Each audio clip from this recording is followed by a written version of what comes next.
En el quinto panel del Seminario de Transparencia 2016 hacia un modelo de Parlamento abierto, especialistas invitados hablaron sobre las experiencias estatales en materia de Parlamento abierto. De institucionalización jurídica y políticas o mecanismos claros que nos permitan imponer el deber jurídico, ¿no? de que los congresos locales implementen políticas de manera definitiva de Parlamento abierto.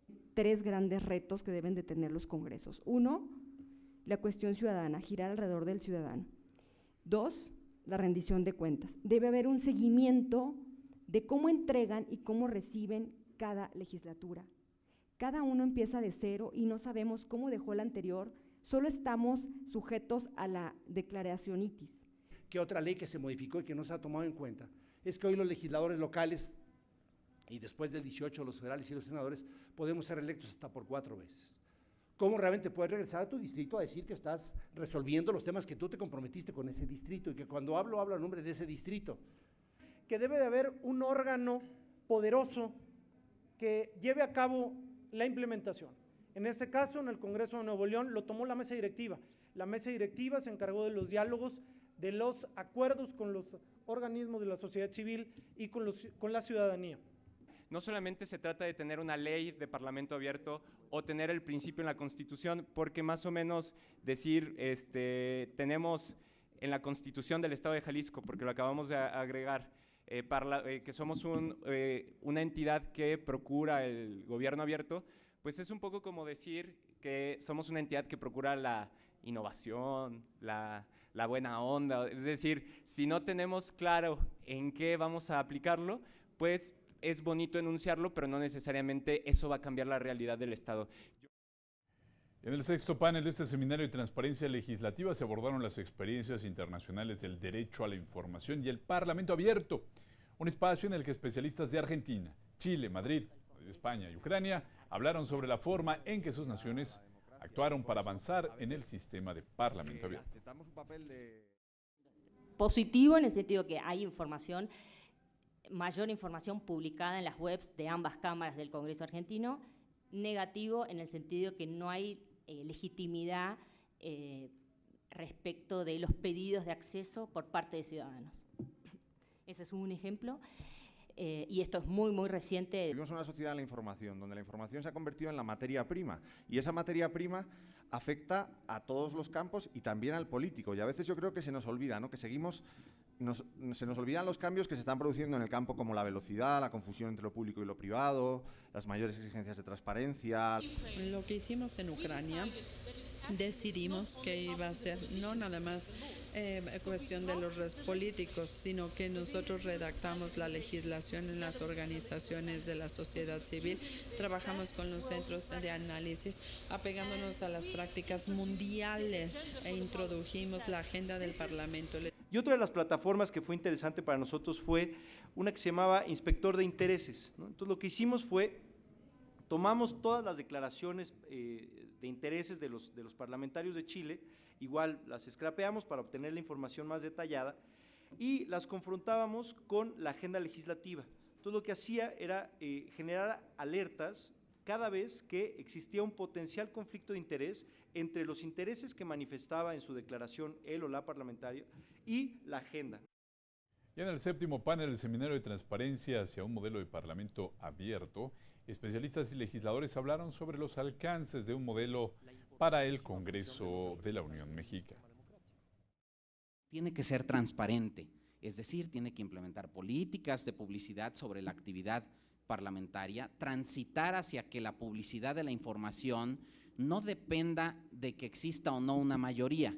Por ejemplo, en México se ha avanzado en la institucionalización del canal del Congreso. Ojalá que avance, por cierto, la minuta que le otorga autonomía al canal del Congreso, en la medida en que eso va a permitir que no venga una mayoría a definir nuevas políticas para la administración de un órgano como este.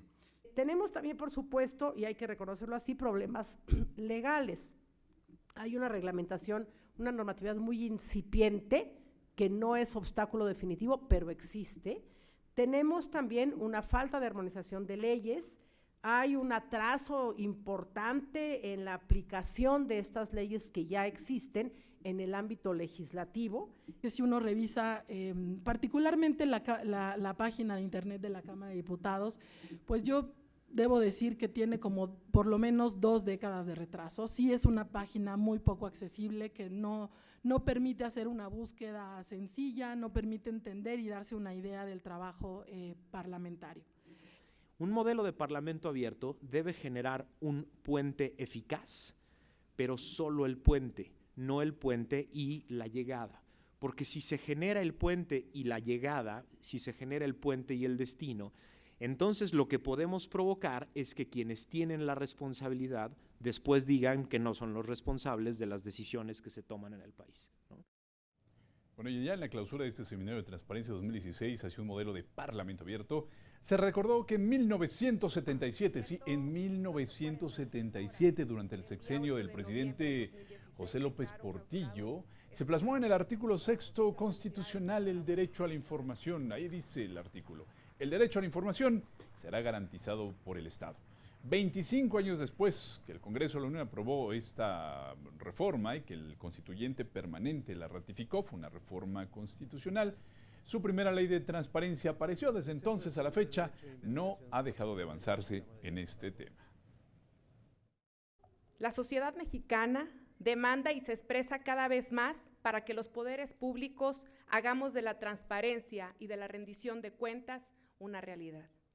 Transparencia para regenerar la confianza y volver a construir capital social. Rendición de cuentas como obligación y como convicción, porque el poder que no se audita y que no está dispuesto a informar de su ejercicio termina pervirtiéndose. Hoy el 6º Constitucional establece con claridad los alcances y límites de este derecho humano, y contamos también con una ley general y una ley federal, así como también con 32 leyes locales que nos dan un sólido sustento jurídico. Es necesario que haya un parlamento abierto para que palpite ahí la verdadera representatividad que hace posible pensar que todos tenemos derecho a participar e incidir en lo que se toma ahí como decisión determinante. La representación con la inteligencia colectiva a través de procesos participativos, como ya se mencionan aquí, de distintas leyes.